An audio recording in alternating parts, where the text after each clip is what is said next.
With me now, our regular panel, former Labor advisor and now fellow at the McKell Institute, Darren Barnett, and Parnell McGuinness, managing director at the strategic comms firm Agenda C, also a former editor of the Liberal Party website. Parnell, to you, where do you think the campaign is at the moment? A senior Liberal said to me in the last 24 hours, I'd rather be them than us.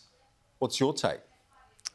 Well, my take is this is the week in which it gets exciting.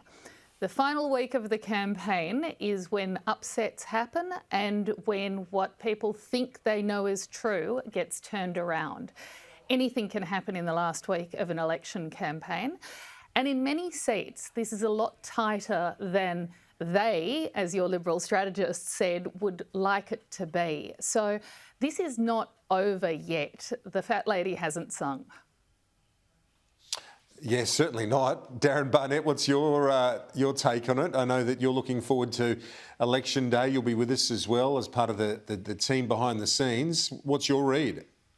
Look, I think that we don't know yet how preferences will flow from some of the minor parties in outer suburban seats, and say the seat of Robertson on the central coast of New South Wales, Corangamite in Victoria, that even, I know it's not quite outer suburban, but Ken Wyatt's seat.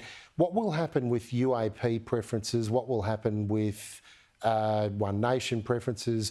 What will happen with Jackie Lambie preferences in Braddon and Bass? It will be a close election. It's going to be tough for either side to get to 76. And if those breaks, like if the breaks go Labor's way in 2 or 3 of those very marginal seats, they may get to majority government. I think it seems reasonable to think that Labor will have more seats than the coalition, but whether either of them can get to 76 is yet to be seen. And from there, it becomes a negotiation and who can offer a better deal to those independents. And we will see more independents than we have done in the current parliament. The complexity of this election is enormous too, Parnell, when you look at the not just the minor parties of Palme and Hanson, but the independents in the Teal seats. And it's not just in places like Wentworth and North Sydney, Goldstein, Kooyong. Also some country seats like Nichols, next door to Indi, the current National Party seat. But there's a high-profile independent with a red-hot chance there as well. So there's these other ones. It's hard to pick how all that's going to play out.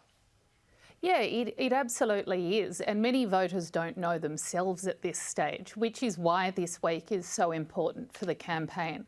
There's a huge soft vote still out there, and many people will change their mind a few times this week even, depending on what they see from both the major parties and the independents.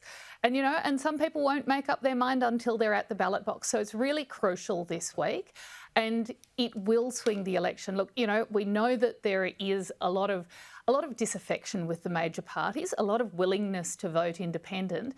But at the end of the day, there are also many macro factors which people are getting more and more worried about, and which will drive them to think, well, are we going to take a risk on somebody who might not have so much power in Parliament, whose position on an issue I might not know so well, or am I going to go with a party on either side, which I believe I understand the policies of, and therefore have an inkling in which way they'd take the country in hard times.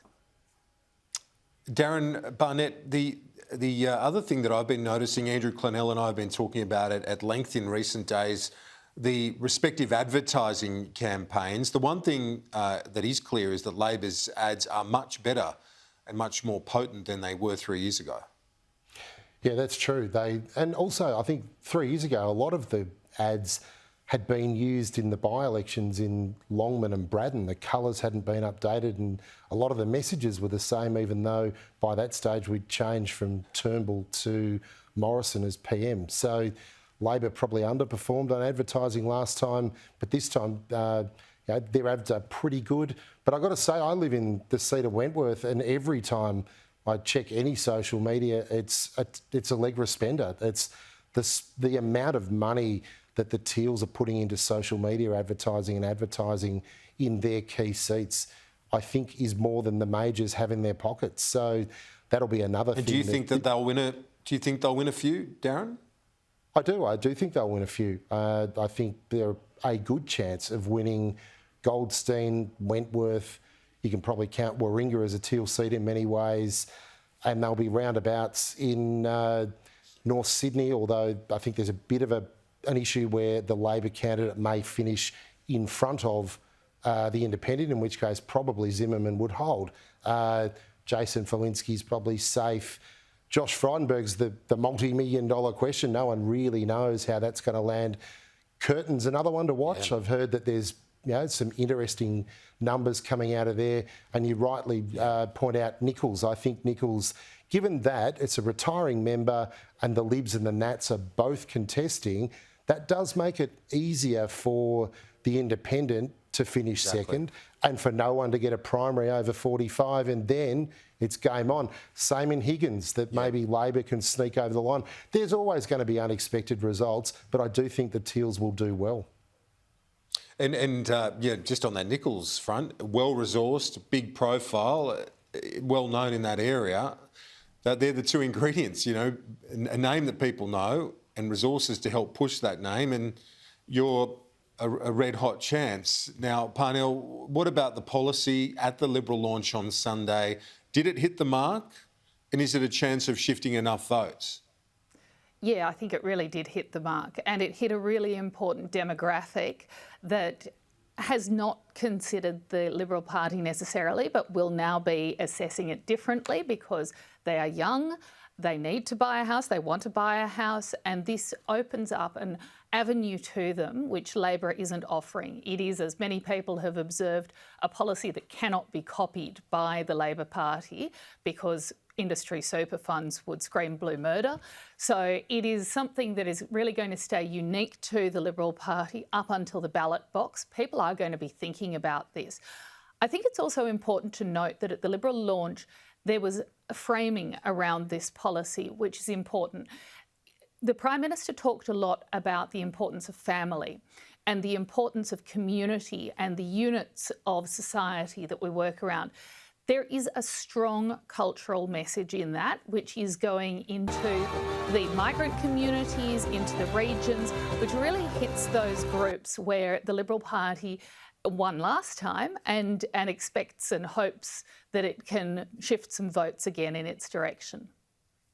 Well, we will know soon enough. Parnell, Darren, great to chat. We'll see you again next week and we can discuss the wash-up of the results in the election this Saturday. Thank you.